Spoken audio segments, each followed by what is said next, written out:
Hello everyone. In this video, we are going to see the usage of trigger.operationType. Trigger.operationType has before insert, after insert, before update, after update, and we have another before delete, after delete, and before undelete. So all those informations are available in trigger.operationType.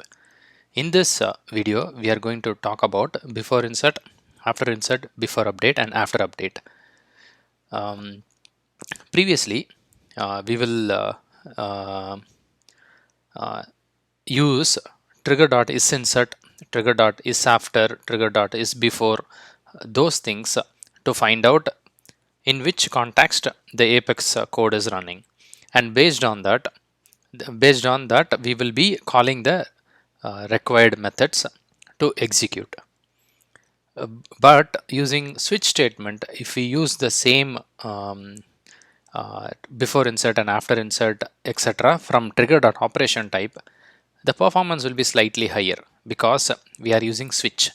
If we use multiple if else conditions, it will go into each if else condition, and then based on the condition that is matched, like before update means we will check whether it is trigger.isBefore, and then we will check whether it is trigger.isUpdate. Based on that, we will be calling the methods. But when we use trigger.operationType, since we have already set those conditions, it will quickly go and find the particular matching value, and then if you call the methods from those particular when condition, then it will execute those methods. In my development, I have seen this very helpful and easy to implement instead of writing multiple if else condition. So for example, here I have a trigger on account object called account trigger.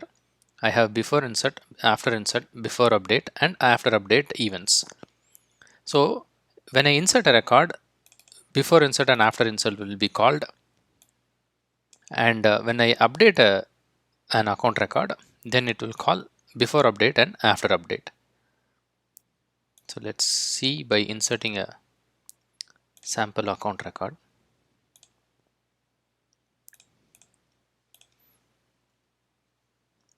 So I'm inserting an account.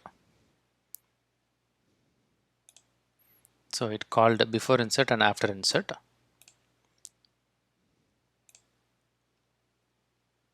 This is the account record.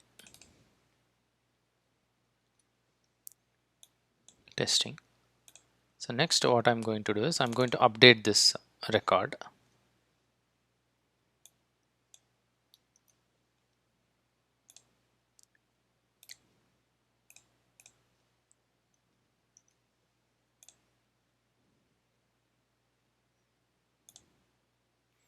So before update and after update debug log statements are present now. So instead of using multiple if else condition, we can make use of switch statement on trigger.operationType in the Salesforce triggers. I hope it was helpful.